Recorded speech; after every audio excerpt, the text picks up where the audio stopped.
What's up? What they do, Fins representatives? It's Dave Wave here to give you my preview of the game against the Packers tomorrow on Christmas Day. Happy holidays to all of y'all. Everybody, all the subscribers to the Big Fish Network. Happy holidays to all the families across the world. We in the winter solstice right now. It's Capricorn season. And we toasting up to the end of the year and December football. Luckily, we don't have to play Green Bay at Lambeau Field on the frozen tundra. They got to fly to Dade and play us in the tank. And like I said in the last film breakdown against the Bills, the Packers, they got something to play for. They got something to play for this game. And especially now that the Lions got murked by the Carolina Panthers. So this ain't going to be no easy win. Josh Boyer cannot be on that bullshit this game because Aaron can still evade pressure at times and use his legs to buy time and find targets down the field. Y'all, we better know that. He can still do that down the field. And he still got Randall Cobb as a security blanket. And I expect them to use power running back A.J. Dillon against us in this game as well. If we win the toss, I think a lot of times this season we've deferred. I think this game we should accept and do the same thing that we did against the Buffalo Bills. Bomb first, just like Tupac Machiavelli, and attack them with the running game early and often. As we saw in the Bills game, those deep opportunities, they start opening up down the field. It'll just open up organically. We don't have to try to force it down the field to Tyreek. Don't try to force all the targets to Tyreek. Work the run game in and run that play action just like we've been doing with those tight wide receiver sets that allows, both Waddle and Hill to release either in or out. Let's keep doing that. We'll do that in the first quarter or the first and second quarter, first half. And, we haven't beaten the Packers since 2010. It's been a long time. We went from having a 29% chance to win the division in week 12 to now having a 1% chance. Matter of fact, the Bills, I believe they won the AFC East already. And I don't know how the hell the Ravens ended up clinching. They ended up, getting into the playoffs already. The Jets lost last night to the Jaguars, who's surging right now after going on a win streak of late. That loss helped us a lot. And we played the Jets the last game of the season. And even though they have a championship caliber defense, they still have quarterback issues. Mike White is out. And, he may be back to play when we play him right now, but he's hurt. And Zach Wilson, I'm sorry, I don't care what nobody says. He is not NFL ready. And I think Jets fans and Jets players, even in their locker room, they've seen that. They've been cheering for Mike White right in front of, Zach Wilson face, just like they say on in the media. And, I'm not worried about the Jets. They're pretty much finished. The Patriots lost. They're damn near finished. But I say that, I say that tentatively because they're finished only if we keep winning, because some of these 7-8 teams that's waiting in the wings, hoping that, we fall off or hoping that the Chargers fall off. We need the Chargers to get another loss too. They got a soft schedule coming up. I think they got the Broncos. They got the Broncos, and they got, I forget who they play. They got a soft schedule, man. So there's a good chance that they may threaten us, to take our spot as well. And they beat us as well, so they got the tiebreaker on that. So that's going to be a problem. For the most part, we're healthy. Reports are that Jeff Wilson will suit up. There's a good probability he's going to suit up. He was limited all week in practice, making it 4 straight days of practice. Last week, he only practiced 1 day, but this week, he may play because Gaskin is hurt. So I hope he does play. I hope we can get that power running back into the rotation. That'd be great.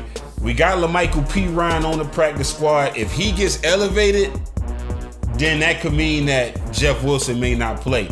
I'm still waiting to hear something, but I want Wilson to play. I want him to play. If he does, then that might even change my keys to victory, which I'll talk about. But let's take a look at the last 2 times we played the Packers.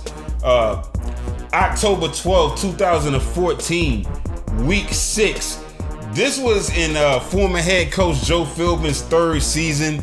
We had just fired Jeff Ireland, and we had mediocre seasons the first 2 years, and this 3rd year was also a mediocre season, and it was a lack of confidence from the fan base about Jeff Ireland draft picks. A lot of people think the draft picks sucked, and so we hired Dennis Hickey as his replacement. And I thought Dennis, like I said before, did a good job of picking good players for us. Wide receiver Jarvis Landry, Jawan James, Billy Turner, Walt Aikens, Terrence Fadday. That was one of the Fins' better draft classes, if you ask me. All the players, they balled for us in some capacity. And had we not gave up on Billy Turner, it would even look better. It would have been viewed even better. But we didn't utilize the pieces on offense the right way, in my opinion. And for the scheme that Joe Philbin wanted to run, because Tannehill, in the scheme he's in right now, this is perfect with what he's in with the Titans. But for Philbin is a branch from the West Coast system. And Tannehill, his arm release is too slow, his footwork wasn't quick enough, and he wasn't in sync with Mike Wallace down the field on deep bombs, so he wasn't a good fit. Daniel Thomas didn't dominate or make an impact on the ground. He should have been a goon out there, but he came up short a lot of the times and had some turnovers that held us back on offense as well. And the Packers put this game in their library as one of the Packer great games on YouTube. For Tannehill, it was the worst game for his career as a Miami Dolphin. And you want to know why? Because this loss showed all the fans the difference between a clutch, elite, accurate quarterback and a quarterback like Tannehill, who's pretty good. He's not, as we can see, we didn't get him the right pieces when he was here. The Titans have the right pieces, but I just feel like, he's still, even with the Titans, if you had somebody like Lamar Jackson in that scheme with King Henry, or you had there's a lot of quarterbacks. There's other quarterbacks, I think, if they was on the Titans, they could probably do better than Tannehill. Because and Tannehill, I'm not trying to defecate on Tannehill. He's a pretty good quarterback. Pretty good. But he's not elite, and that's what you saw in this game. Aaron Rodgers went 24 for 42, 264 yards, 3 touchdowns, no interceptions, with a 99.7 rating, and he pulled off the Marino fake for throwing a 4-yard touchdown pass to Andrew Quarles with 3 seconds left to beat us 27-24. We need to pay attention in this game because he can still do this, and this is their offense.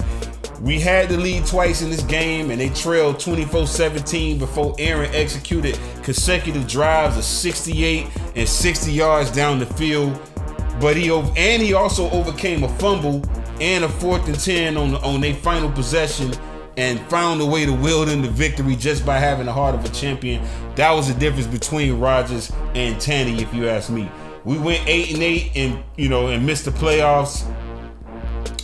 And eventually that's what led to not only that led to Philbin's demise. We should have moved on from Tannehill after that year. After 2014, we should have just moved on. And if we was going to bring Adam Gase in, even though Adam Gase said that he really liked Tannehill, we should have got Adam Gase a different quarterback. Obviously Adam was terrible with the wide eyes, as we know what he was doing downhill. But in reality, also, his play calling was good. At times, he just ain't had a quarterback. And speaking of the devil, speaking of Adam Gase, the second time we played him, November 11th, 2018, week 10, we lost in a second half blowout, 12-31. And in this game, running back Aaron Jones, he was a beast. And that's the thing about the Packers, is you got to worry about 2 Aarons, not just Aaron Rodgers. You got to worry about Aaron Jones. Like I said, I know they're going to use A.J. Dillon as well. And a lot of it is they're gonna gauge it based on what we're susceptible to. So that's why we got to tighten up on defense and stop the run first, and then pray that we don't have Aaron Rodgers break contain, because if he break contain, that's when he's at his most dangerous. And he got a quick trigger. Aaron arm release is damn near as fast as quick as Marino's.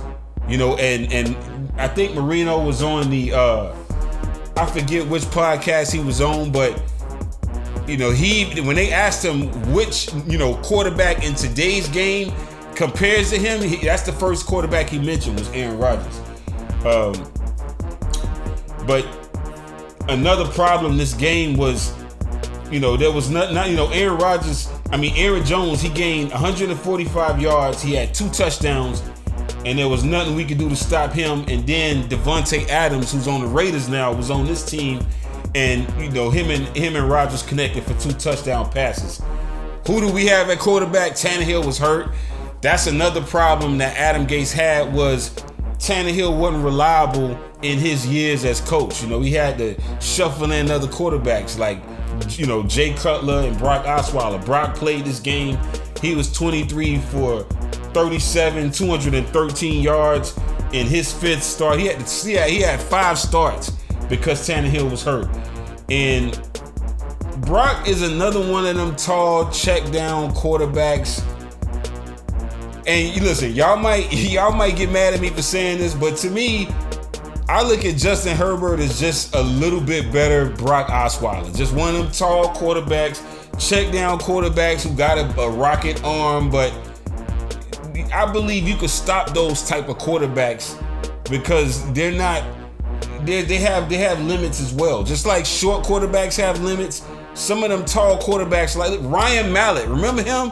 Some of them tall quarterbacks got limits. And so that's what Brock Osweiler had. He was limited. You couldn't run no type of West Coast or type of quick game type offense for Brock. You could, but that's all. The quick game with him is different. He's gonna throw the ball behind the receivers at times. He's not gonna be accurate, in stride when to get them to get yards after catch. And also this year, the O-line, was hurt. We was missing 3 starters. So while Osweiler, he was sacked 6 times, including 3 straight plays in the 4th quarter. Another reason why we lost, because we also had 3 key players get injured this game, so that didn't help also. Running back Kenyon Drake, he left with a knee injury in the 2nd quarter.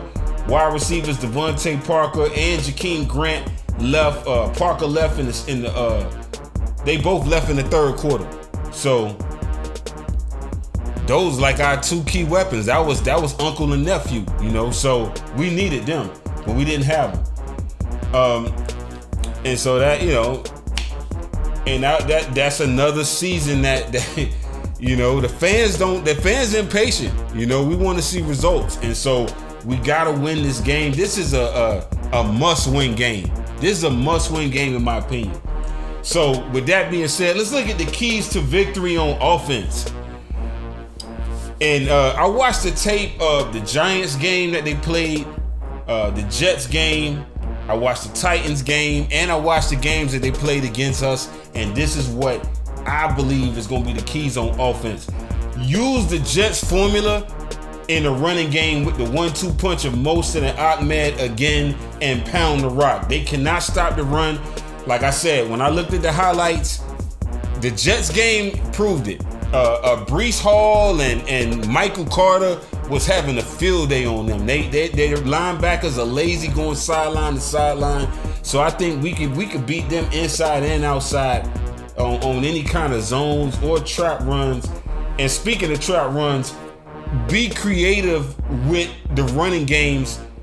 Don't forget, don't hesitate to use the Wildcat in this game or direct snaps to Wilson or to Mostert, because that's what the Giants did.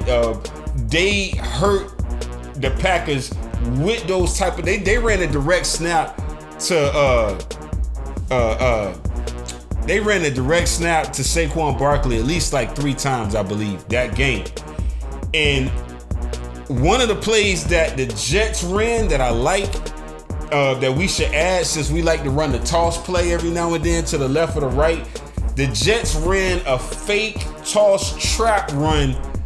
It's like a fake toss, but he handed it to the other running back, to the fullback, or they had a dual running back type of set that they ran on this play, and the running back was able to get a lot of yards because they bit on that toss. I like that better than the fake toss and then trying to pass out of it, because it's usually a defender right there, and I do not want us to run that in the playoffs.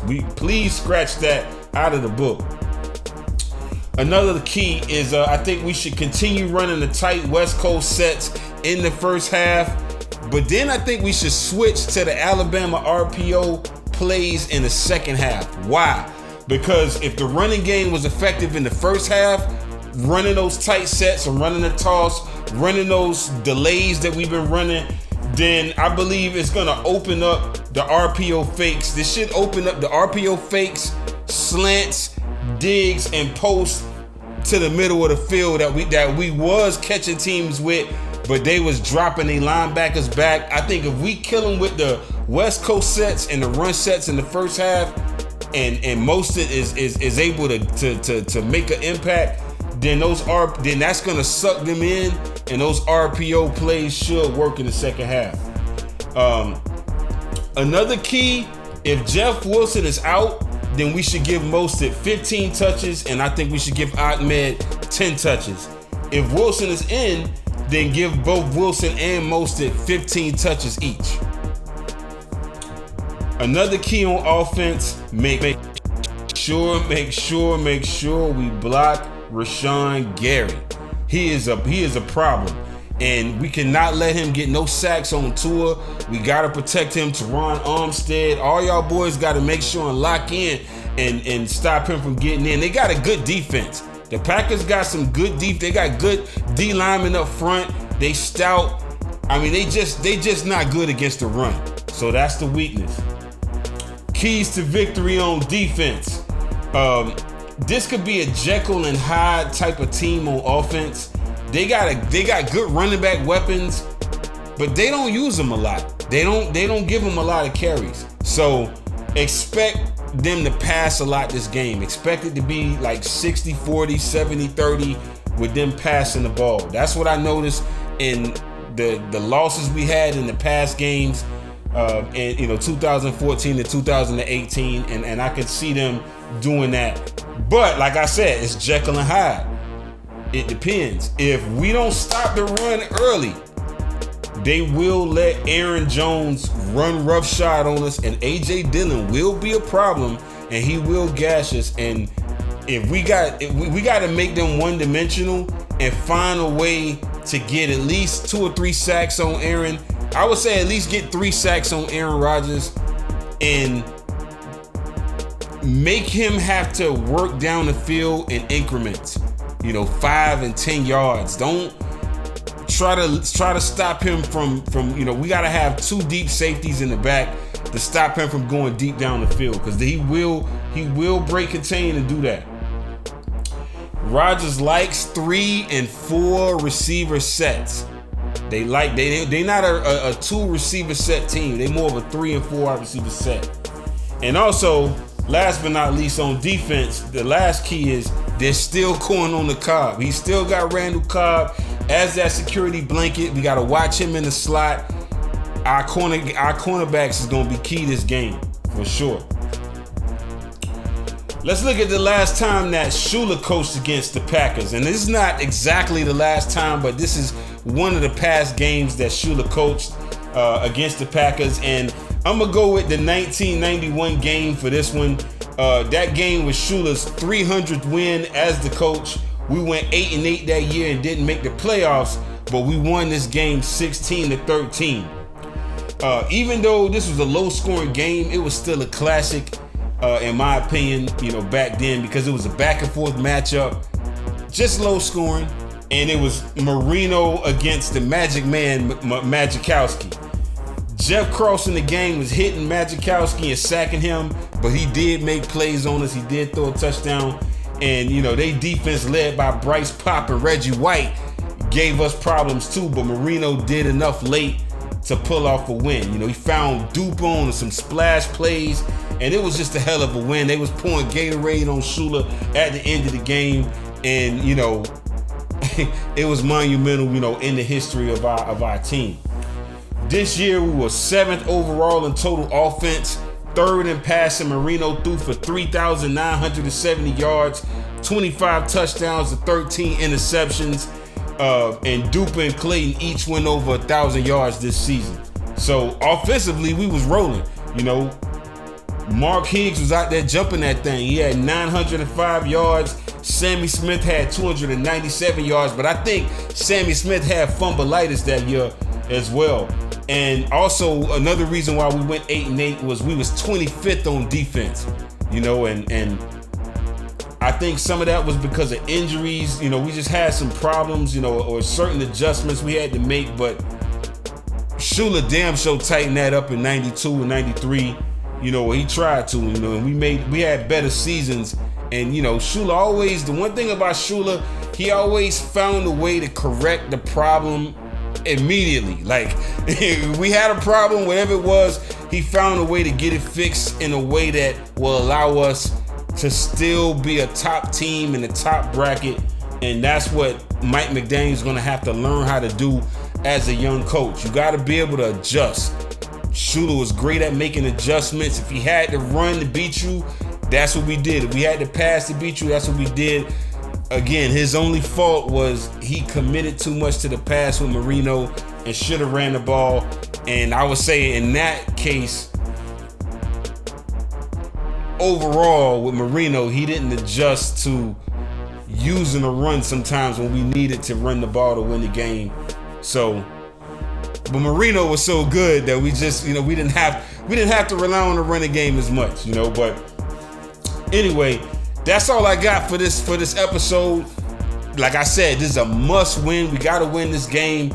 If we win this game, I believe the Jets, they're falling off, you know, just in the season. That's the slogan for the Jets. As they keep losing, their fan base keep getting mad, and, you know, Bart Scott, you know, and all of them keep, you know, they you know, the noise gets louder and louder in their locker room. We gonna be able to beat them, but we got to worry about that defense. And it might be an ugly game, but I think we could beat the Jets and we could finish the Patriots as well to get in the playoffs. But we got to win this damn game. So, Merry Christmas to all of y'all. Hope y'all open up the presents. Hope y'all get everything y'all want. Hope y'all bundled up and safe. And I hope y'all enjoying the game just like I'm going to be enjoying the game. I'm going to have some eggnog. I'm going to have that thing spiked with some Hennessy. And I'm going to be enjoying my holidays with my family. But till next time, signing off, TBFN. Fins up, baby.